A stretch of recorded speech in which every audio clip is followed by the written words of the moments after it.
Thanks very much for joining us for our webinar on a three-step approach to business growth through better rebate management. I'd like to introduce the speakers for today. We've got Andrew Butt, who is the co-founder and CEO of Enable International. Myself, Mike Broomfield, who's head of sales for Enable, and I'm delighted to welcome Peter Hindle, who's joining us for the webinar. So, rebate management. Rebate management means a lot of things to different organisations, and there's a lot of terminology around, and overriders, back margins, etc. They all mean slightly different things to people, but what we're looking at today is in general, what rebate management is about, and we're going to go through kind of the three key stages on that. But first of all, what I wanted to do was just look at some business drivers for better rebate management. And, we've seen companies that have a high percentage of their profits really reliant on rebates. And therefore, to drive growth, they really need to improve the management of rebates and improve their gross profit. Hand in hand with that, we're seeing increasing complexity in rebate deal types, so units of measure, etc.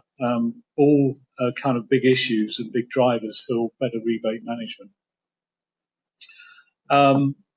Current rebate systems and processes have been built either in-house or they're using Excel. And basically, these systems are really unable to cope with the complexity and volume of rebates.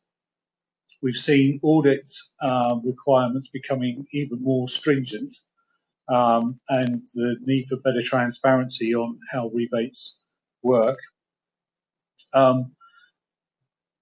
Mergers and acquisitions really do increase the purchasing power of organisations, but we're finding that a lot of them are being challenged by disparate ERP solutions, and it's really sort of challenging suppliers to bring rebate information together to take advantage of the increased purchasing power.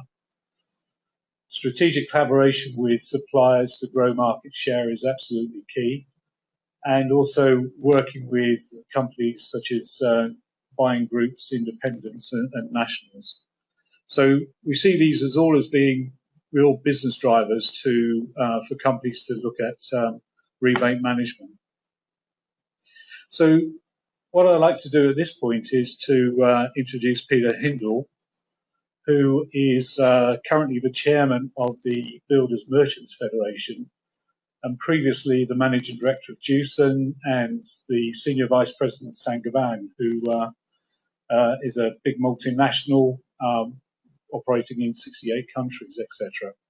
And Peter, I just really wanted to bring you in to kind of get your view on some of the challenges that we see with organisations using rebates. Yeah, good afternoon and good morning. As Mike said, really, I think the management of rebates has become almost an art over the last 10 years, driven mainly through the consolidation of the various markets, but also the drive to gain profitability through market share and through better supply deals. There's no doubt about it now. I think within the world of merchants, in particular in the UK, that the rebate number is a big number now.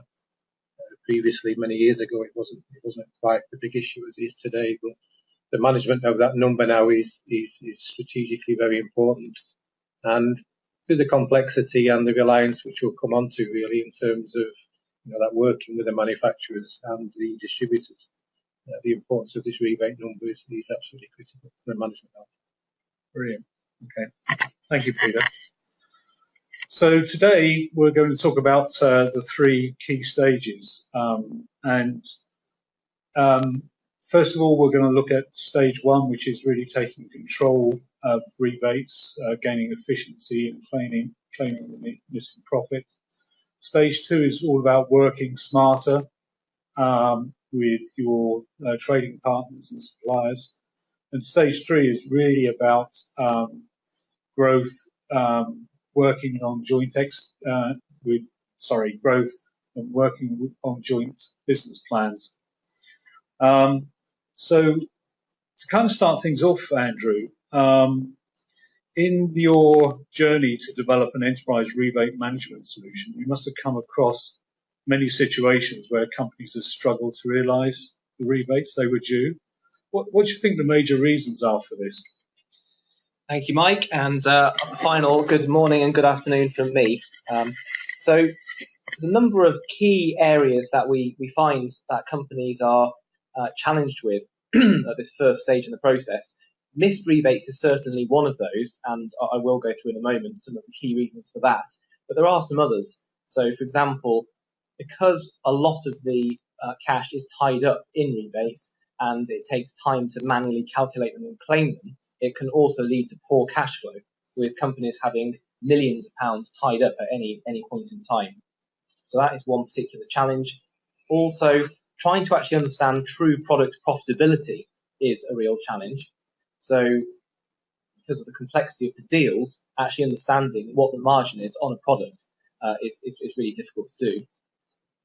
And the other factor here is missed opportunities. So there are lots of really good kind of growth opportunities built into many of these deals, but because those deals are typically filed away in a filing cabinet, they're often not realised.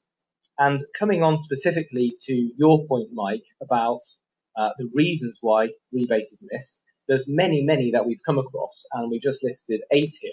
So almost starting with the most obvious, we've actually seen companies where they haven't actually set up the deal within their finance system. So they've produced a really attractive document which has been reviewed and signed off by the supplier, been filed away, but it's actually not set up within their accounting system, and it will therefore never accrue any income.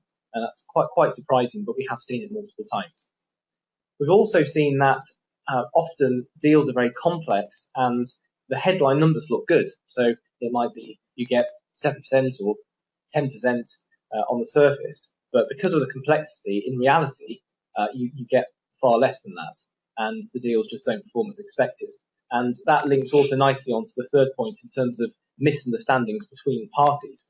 So again, lack of clarity and finding that at the end of the period, whether it's the month or the quarter or even the year, the distributor or merchant will put their rebate claim in, and it will actually not be settled because they misunderstood what the terms were. The missed thresholds is really back to my point on opportunities. So ideally, what should happen is a kind of joint plan is agreed with targets and with thresholds to be hit when certain volumes are purchased, and then trying to actually see what and drive purchasing behaviour is often missing. And it may be that a company is very close to being in the next tier, but then they're not aware of that and don't make decisions and don't change behaviours to hit that next tier.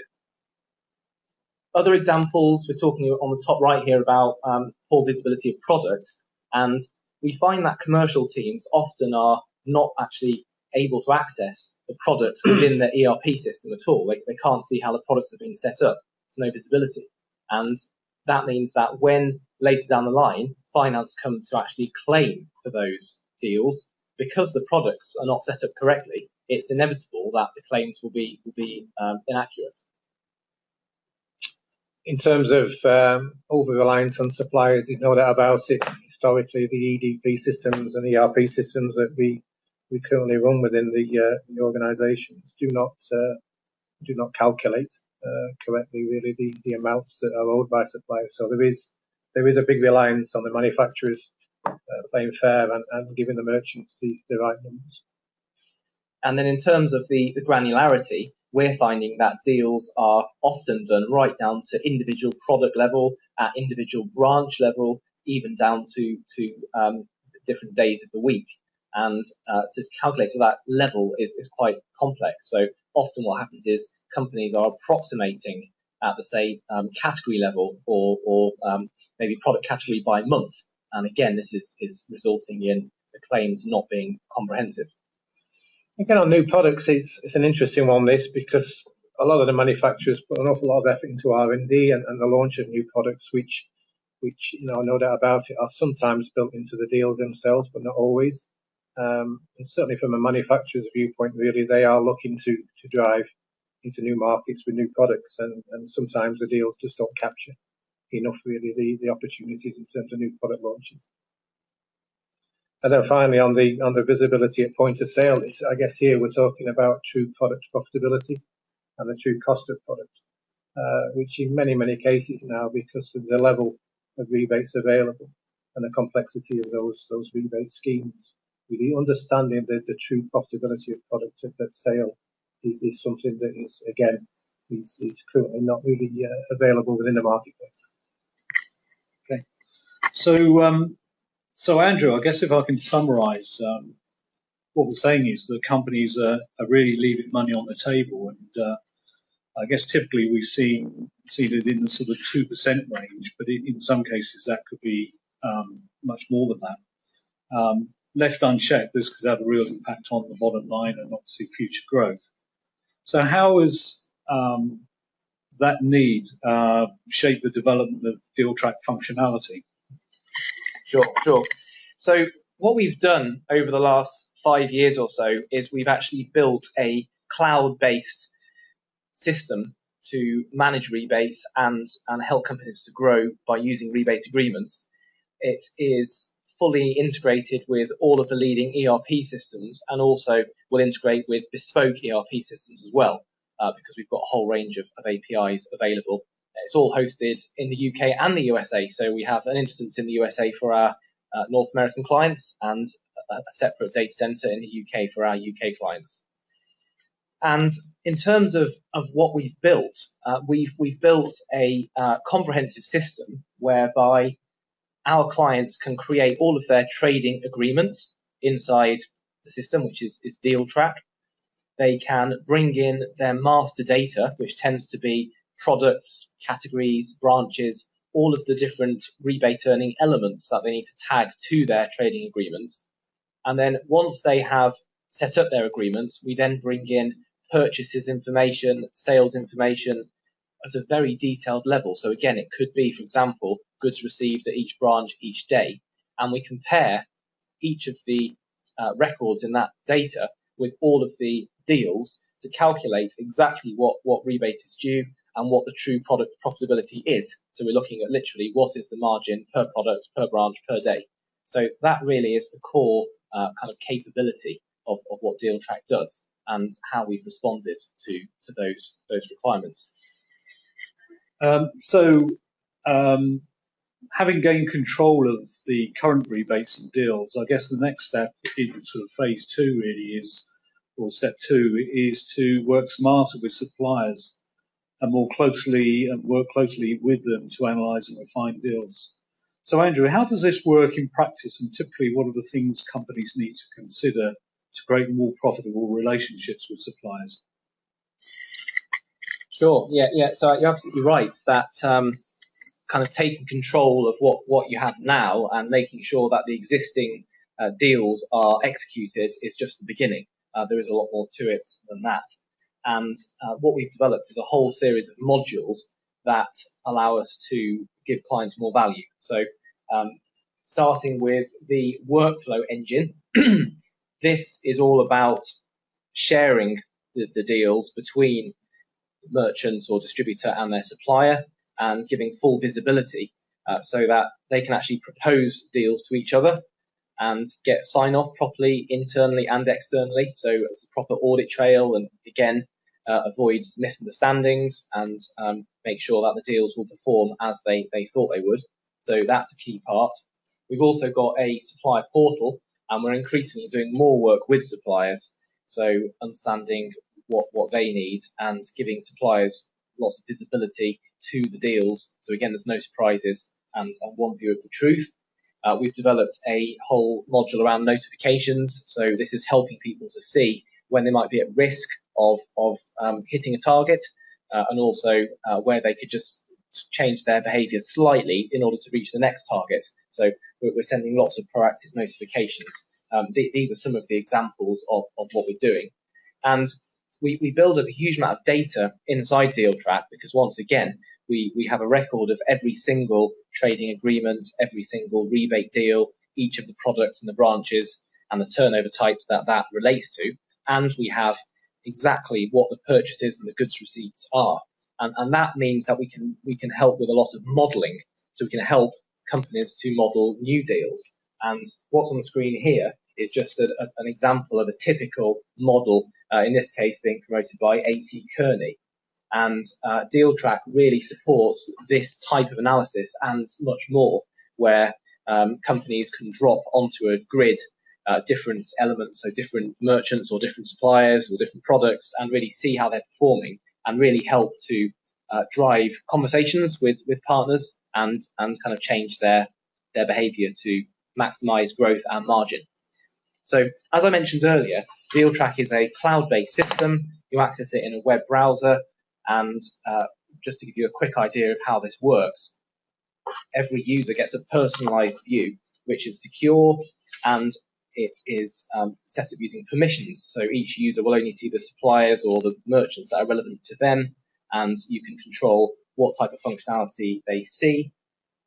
It is very easy to go in and start modeling to look at, for example, based on the last 12 months of purchases or sales, what will future deals look like, how might they perform. We can start to look at forecasts, and we can compare different deals together and different trading partners together to see how they perform.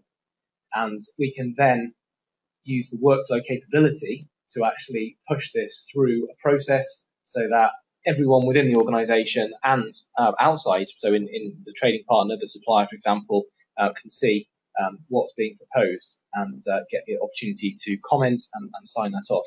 And the system will also generate trading agreements automatically, which of course would have our client branding on. This is just an example with the enable branding.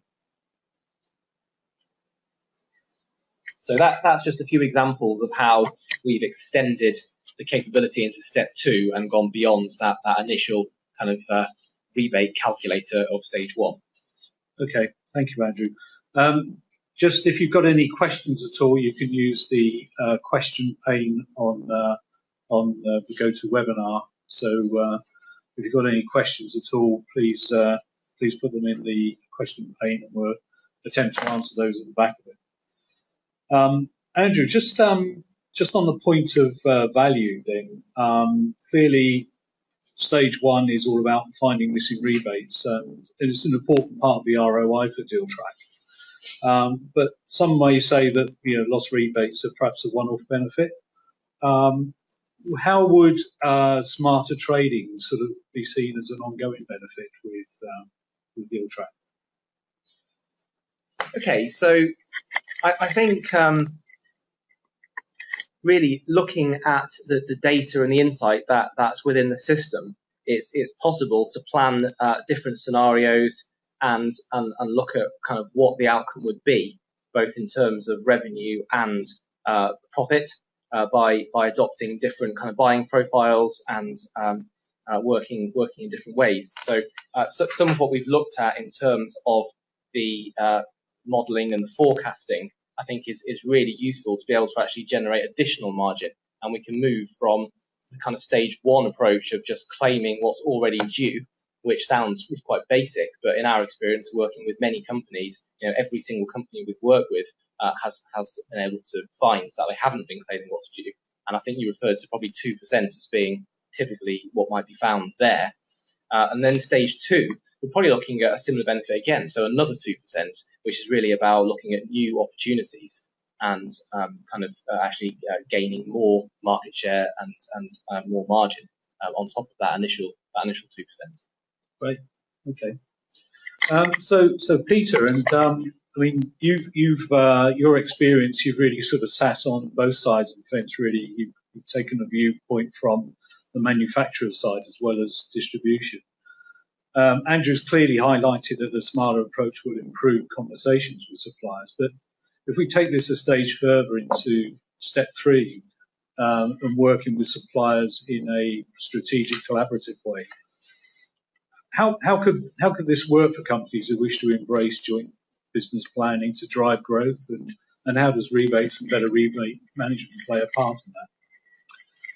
Well, I think what the points that Andrew's made are very valid. Really, I think here you've now got a tool which manages this relationship between manufacturer and distributor far in excess than has ever been available before, to the detail which you can go to in terms of individual product detail. Suppliers, and certainly from the manufacturing world, do look to form strategic partnerships with long-term partners with the distributors. And I think the days have gone really where buyer-seller mentality sort of like prevailed. And I do think now they are looking for long-term partnerships really with investment both in product but also in IT. And now this transparency that Andrew talks about in terms of understanding where products are being sold, in what regions, in what volumes, the capability of driving market share through really, really smart marketing plans, the availability to drive new products onto the market in a clear and cohesive way. For me, this total goal really of delivering year-on-year market growth, profitable growth, market share, I think is now going to have to be a joint venture between both manufacturer and distributor. And there, you see on the screen there, really pushing added value, which everybody wants to do, higher margin products, and I think the understanding now really of the marketplace between the manufacturer and the distributor, particularly now with a lot of this availability online and the world of digital, really fast approaching in terms of where clients particularly can look online and look and search products, etc. There has to be more of a strategic partnership developing. And I think here you've really got something that's exceptionally powerful in terms of driving growth. So for me, I think it is going to be a new step forward, really. The relationships will change. A lot of that is happening already. And I think this is just a great enabler to enhance that change. And in terms of the supplier vendor relationship, I mean, who's the main driver and who sort of kicked things off in terms of this collaborative approach? Well, I think I'd like to say the distributors kicking off, but I think there has been a reluctance in terms of information sharing in the past. A little bit of nervousness in terms of just what is shared in terms of, I guess, the profitability of the products, which I think now is moving less and less so. With the transparency of pricing, I think the world has moved on that. But I think manufacturers now are waking up to the fact that their routes to market through the distributors is key for them. It is clearly their most profitable route to the marketplace. Mm-hmm. They do rely a lot on the distributors adding value, which the distributors have to do. I guess they would ask for lots of things like, the visibility of stock holding, the visibility of the marketplace in terms of where the market shares are being done. But also, I think the distributors themselves really owe it to the suppliers now also to really move in terms of driving that market share together. Okay. In terms of the benefits, I mean, obviously, increased market share is there. Is there any other sort of real financial benefits to both the supplier and the vendor? The financial benefits are obvious, really. I think as long as the manufacturers don't see this as a tool to drive more rebate out in terms of lost opportunity, they see it as a tool to drive more market share together, I think is fundamentally key, really. And I think that's the job of both manufacturer and distributor. Yeah. Do you see any sort of barriers to success at all in this approach? I get the only barrier to success will people have to move on between this buyer and seller mentality. I think beating the manufacturers up for more discount has been a fact of life, I guess, historically. But I think now it is about mutual goals. Yeah. And I think, the world that we live in now is demanding that really, and the survival of both manufacturer and distributor are going to be successful on the marketplace. And if an organisation really wants to kind of get started with this strategic supplier collaboration, what are the first things they might want to consider kicking off with? Well, I think all organisations now are going to what they call category management, where they understand really the marketplace and they have some very bright individuals really in terms of managing the individual products. I think all organisations now have a pretty smart procurement department which we can call category management, but not necessarily in terms of procurement. And I think the market itself is pretty well understood in terms of the shares that people have. So I think people is always going to be a driver. I think for sure tools like this in terms of the technological side are going to be great enablers. But I think organisations with people driven on the same mutual goals and that close working relationship, a long-term relationship with the manufacturers, I think is going to be key. Okay. So Andrew.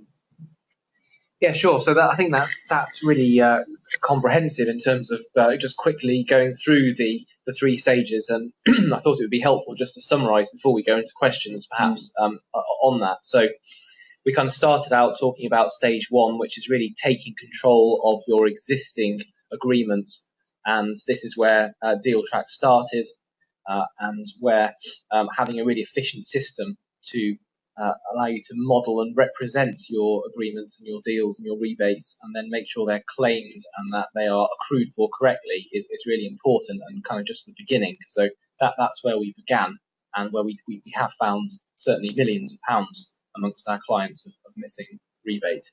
Stage two is then kind of starting to become smarter in putting new agreements together. So it's kind of moving on and not just taking control of what you have now, and using some tools and some capabilities to kind of really look at how you can trade smarter and get commercial fully involved. And stage one tends to be more finance led, for example, and also roll out to suppliers.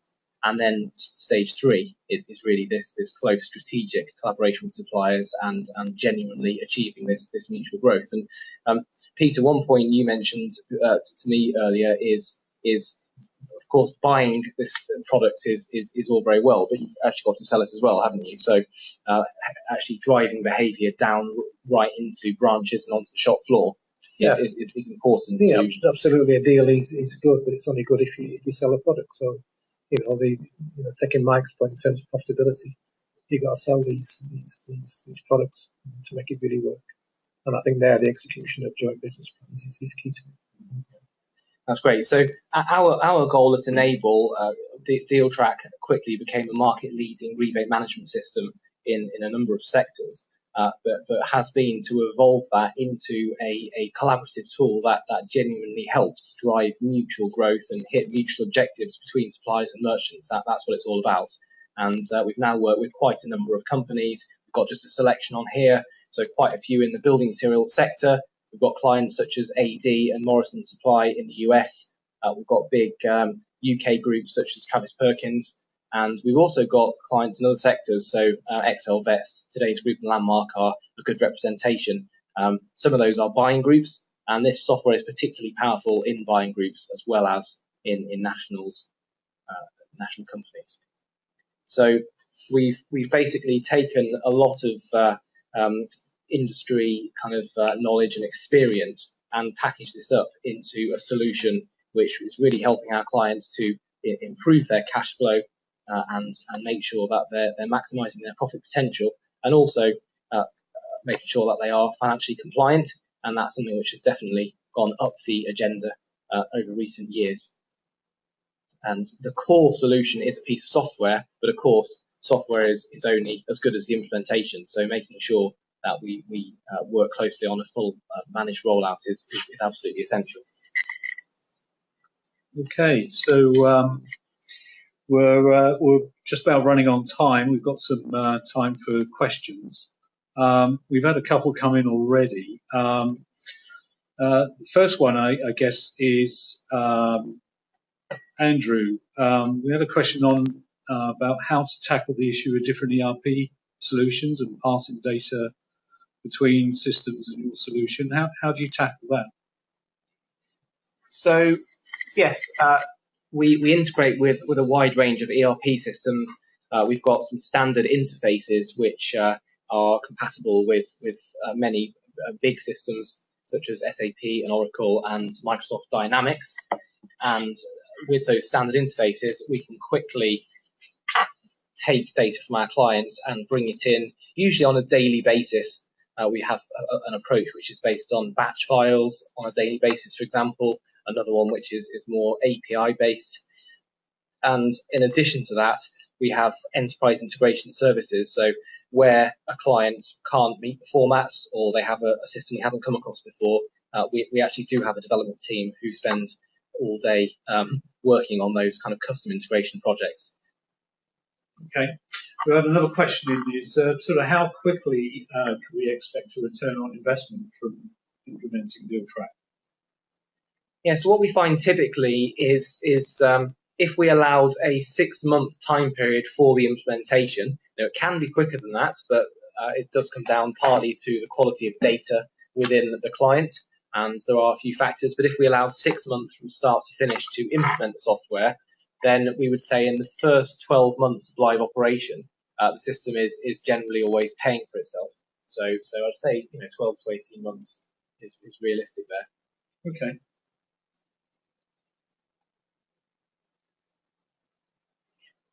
Just to reiterate, we will be sending out a recording of the webinar to everyone, so you should be able to see the slides. Another question came in. You mentioned UK and US clients. What about Europe? And we do. We obviously operate across different geographies. I would say that a majority of our clients at the moment are in the US and UK, but we are certainly having conversations with people in Europe as well.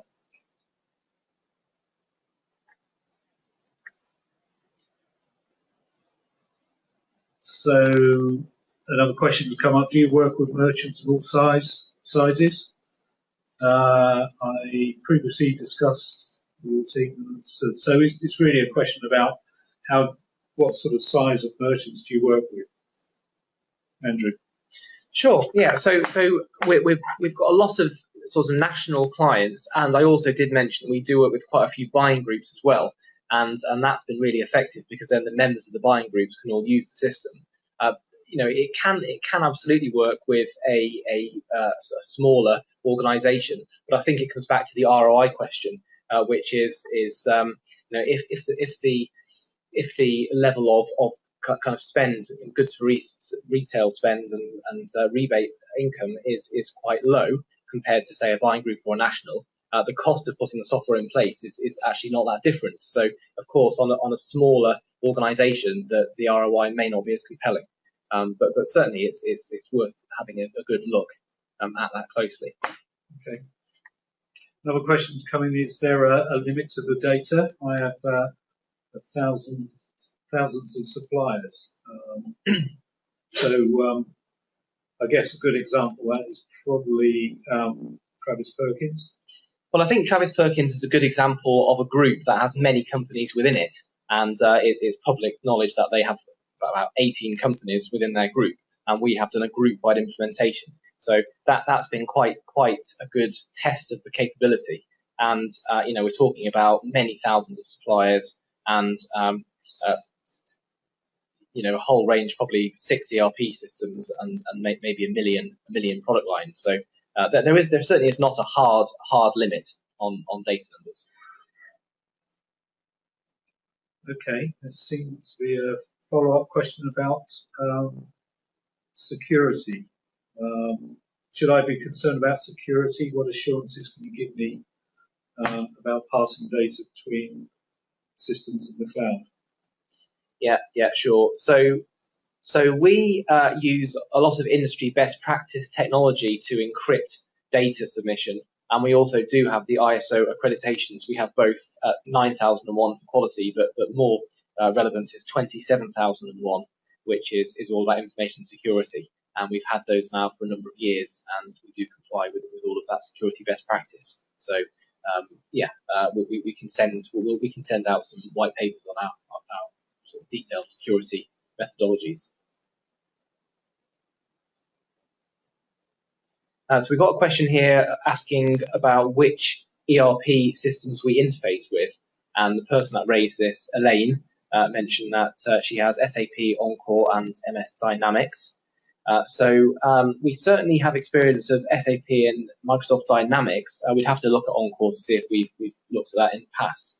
So we'll reach out to you directly, Elaine, with some details on what we've done.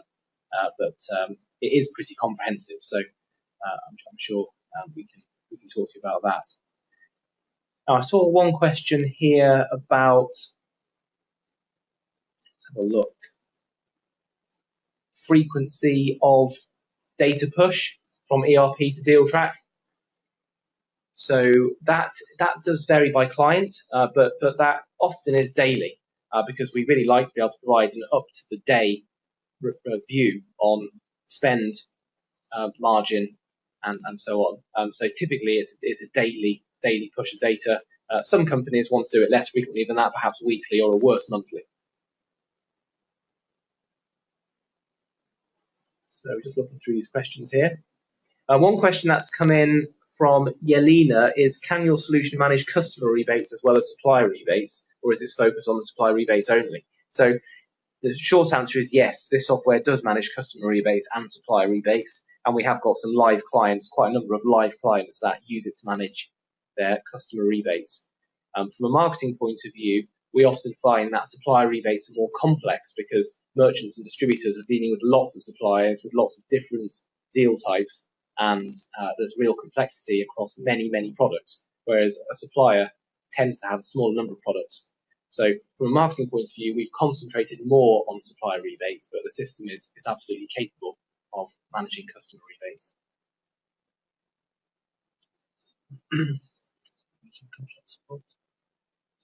Yeah, so Peter was just mentioning to me, reminding me about contract supports, and we had that slide at the beginning showing lots of different types of deals and rebates and retros and overriders, but I think certainly in building materials, contract support is quite a big deal, isn't it, Peter?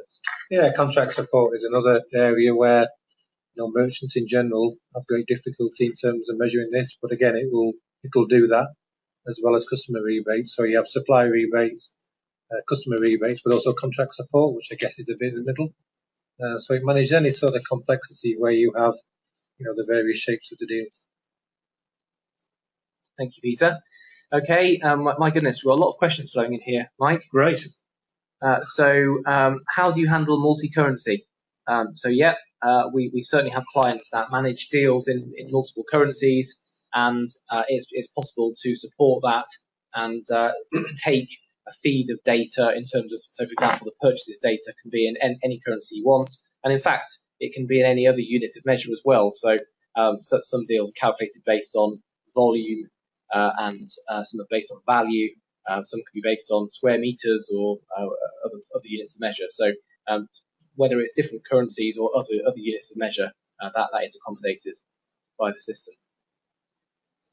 I've got a question asking what resource will typically be required from my side, and certainly, again, it partly depends on the data quality, because we do need to get good data into deal track in order to bring great data out, and so there is an implementation project around this. It's not kind of just switch it on and the following day the project is complete.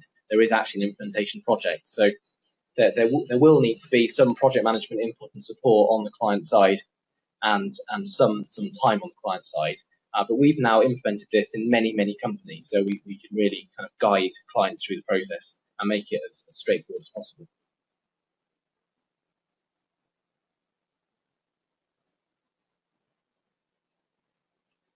So questions still coming in?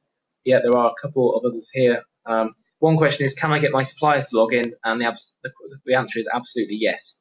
So this is all about creating a portal that, so if you are a merchant, inviting your suppliers to come in and view your trading agreements and kind of get that transparency. And if you are a supplier, then having your merchants come in. So that there is absolutely a portal for your trading partners to use. There's a question about, is there an on-premise option, or is it just cloud? And the answer to that is it is just cloud. So we are a modern software company, and we're using modern cloud principles. Okay, we have a question here from Mushtak, which is about explaining the architecture of the system, database engine, and in-memory calculation capabilities. So that's quite detailed. We'll come back to you on that Mushtak in some detail. I think the simple overview is that we're typically using Microsoft technology on the server side. So we're using Microsoft SQL Server for hosting this in Microsoft Azure, and we're using their stack. But we certainly can come back to you with more information on that. So I think we're just about on time. The purpose of the webinar really was to go through the different steps to business growth using better rebate management, and I hope that we've given you some insight and value. I'd just like to thank Peter for coming along and sharing his insight and experience, and also Andrew as well. We will be sharing the recording of the webinar, which will contain the slides and all the conversations and questions. So hopefully that will you'll be able to do that, review that, and if you've got any questions, you can come back to us through the website and through an email. So just like to finish up and say thank you very much for your time, and we hope to hear from you soon. Thank you. Thank you very much. Thank you.